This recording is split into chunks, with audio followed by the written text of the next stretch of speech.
परमेश्वर ने रामानंद जी से कहा कि आप मेरे गुरु बनो, और इस काल ने हमसे एक वचन लिया हुआ है कि कलयुग में तुम कितने ही प्राणी ले जाना। और अब ये क्या समस्या आएगी कि इस काल ने कहा है कि मैं नकली संत भेजूंगा, और वो नकली नाम देंगे ऊट पटांग, और सतलोक की महिमा बतावेंगे। सचखंड सतलोक तो नीचे बात नहीं करेंगे, और नाम सारे काल के होंगे। तो फिर वो मेरे अब पे मेरे मुंह में समावेंगे, यही रह जाएंगे। तो रामानंद जी से परमात्मा ने खुल के वार्ता की, सारा समझाया कि तू मेरी बात मान जा। रामानंद जी विद्वान ब्राह्मण थे, नेक आत्मा थे। वो समझे थे मुझे पाप लगेगा, भगवान का गुरु कैसे बनूं। आंखों में पानी चल पड़ा, रोने लग गए कि भगवान मुझसे ऐसा नहीं होगा, आपकी आज्ञा का उल्लंघन करना भी मुझे पाप लगेगा, और एक भगवान का मैं गुरु बनूं, मैं नरक में जाऊंगा, भगवान मुझे माफ़ कर दो। तब परमेश्वर ने कहा कबीर देव जी ने कि रामानंद जी, आई एम गॉड, और मैं ही भगवान हूँ, और मैं ही पाप नाशक हूँ।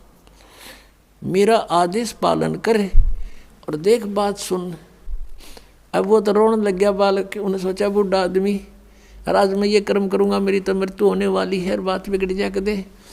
बुरी तरह बैठ गया, लेट गया, बल्कि टेढ़ा हो गया, बहुत बुरी तरह तड़फ रहा है। कैसे बनेगी बात। तो परमात्मा ने उसको सारी कथा सुनाई बालक की तरह कि इस काल का दाव लग जाएगा, और ये यदि मैं गुरु नहीं बनाऊंगा, मुझे कोई आवश्यकता नहीं गुरु बनाने की, मैं तेरे घुमा लाया, दिखा दिया आप जी को, लेकिन गुरु बनाना आवश्यक होगा।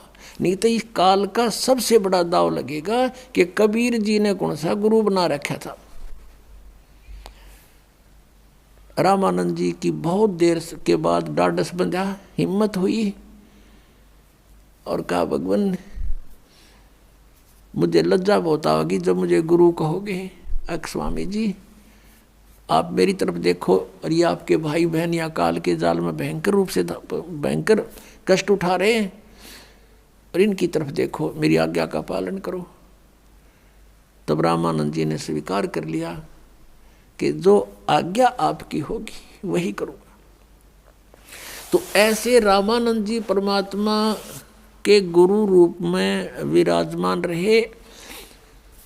कहते हैं रामानंद से लक्ष्य गुरु, तारे शिष्य के भाव, शिष्य चेलों की गिनती नहीं, जो पद में रहे समय। कि रामानंद जी जैसे लाखों गुरु, तारे शिष्य के भाव, उनको उनके शिष्य बनकर उनका बेड़ा पार कर दिया।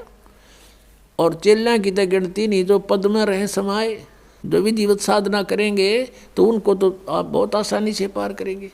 तो कहने का भाव ये है, आज का जो टॉपिक है, वो जो विषय है इस सत्संग का, गुरु बिन माला फेरते, गुरु बिन देते दान, गुरु बिन दोनों निष्फल हैं, चाहे पूछो वेद पुराण।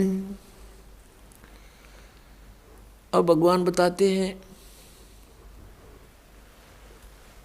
कि गुरु के बिना जो साधना करते हैं, झूठे गुरु भी बन जाते हैं वो।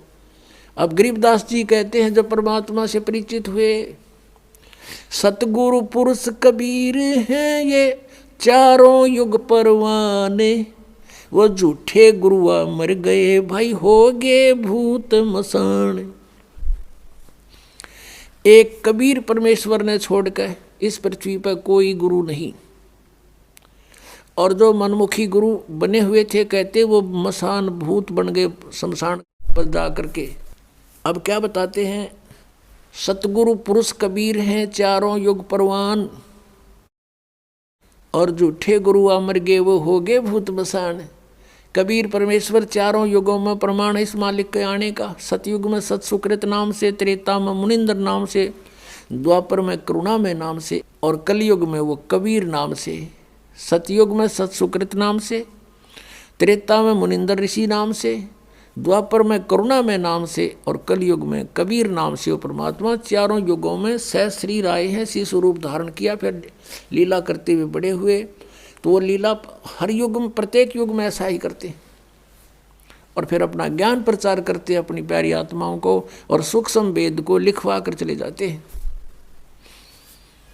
सच्चिदानंद घन ब्रह्म की वाणी में अपने मुख से बोलकर उस अमृत व ज्ञान को वो स्वयं ही प्रदान करते हैं।